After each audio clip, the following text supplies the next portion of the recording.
All right, so on Revved Up this week, we cross over to Celebrity Rides, where once again we catch up with one of the more popular ladies around. She's an actress, she does television, she's a host, and she does radio as well, one of the bigger shows in the afternoons when it comes down to Uganda. You probably know who I'm talking about already, Flavia Tumusiime. Yes. Such a pleasure. Thank you very much for coming through and welcome to the show. Thank you. Good ride, huh? Yes, very comfortable, very lovely. Before we talk about the ride itself, Okay. I want us to talk about you. A small career question. Look, I've read a couple of newspapers, I've seen some articles about you in papers. Are you one of those folks who get up in the morning and say, you know what, I've worked hard for my career, but it's been such a smooth ride? Because from a young age, television, radio, channel or NTV, you're leading the cast and everything. Are you one of those folks who go home in your room alone and say, it's actually been kind of smooth? Sometimes, but I don't think it has been smooth. It's I say it's like a duck. You know, when a duck is on the water, on top it's just so calm.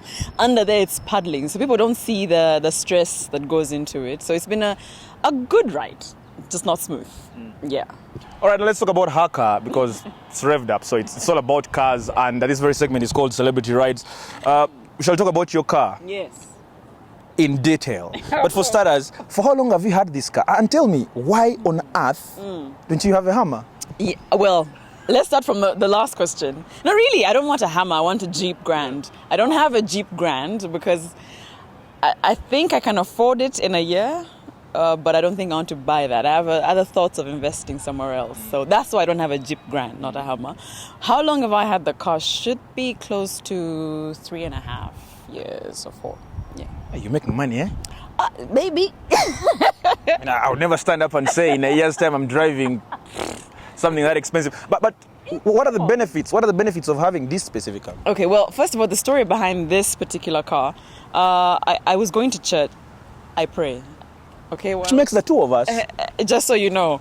And I saw somebody driving this car and they parked it and I went right next to the car and I started breathing next to it and I said, that's the next car I want to drive because I was driving a much smaller RAV4. And then I asked for the price and then I said, maybe I don't want to drive that car.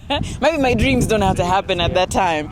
Then I had an accident with my old car and I had to buy a new car. And I said, well, what happened to that dream? Let me buy it. Now, this particular car has been owned by, well, the first owner for about 6 months, then me. So she said, well, here's something, and I got very lucky with it. So it called me. It's a relationship here. It was meant to be. What are the benefits with this car? Whether it's comfort, whether it's maintenance, whether it's fuel, what are the benefits? Do I tell the truth?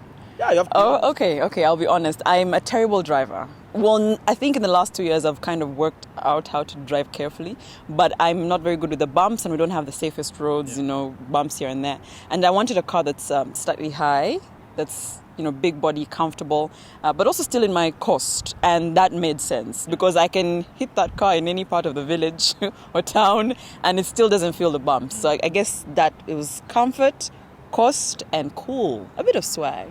All right, that's what you like about your car. Yes. But someone could also ask you, you're such a big celebrity in town now. That means there's so many folks out there who look after you.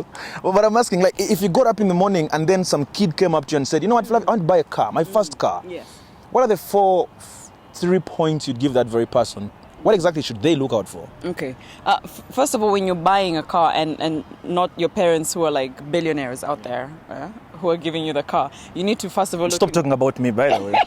Yes, billionaire. You need to look into your pockets. You have a budget for the car. But also before you because you can have the money to buy this particular car, but you don't have the money to afford this. There's 2 different things because you have to maintain the car. Yeah. It's the more expensive the car, by the way, the more expensive the maintenance. There's the fuel, there's the brakes are having issues, there's somebody scratched your car and you need to shock. So you need to think about the maintenance. So ask as many questions as you can. And I'm a female, which makes it even worse. So we don't know anything. So I asked as many questions as I could about the car. You need to find out who has the same car. Test drive it. I know people are not that nice, not that friendly, but I got test drives. Yeah. People were nice to me. So, feel if, you like the comfort, look at all those things. So I'd say cost is quite important. Maintenance is quite important to think about. Consumption. Yo, fuel. Yeah. Yes, it does take a lot. All right, that's it with Flavia this very week. She's shown you her car. She's given you the tips and also given you reasons why you need to buy specific cars for your garage. Flavia, thank you very, very much Pleasure. for coming through. We do appreciate and please start driving safely. I will.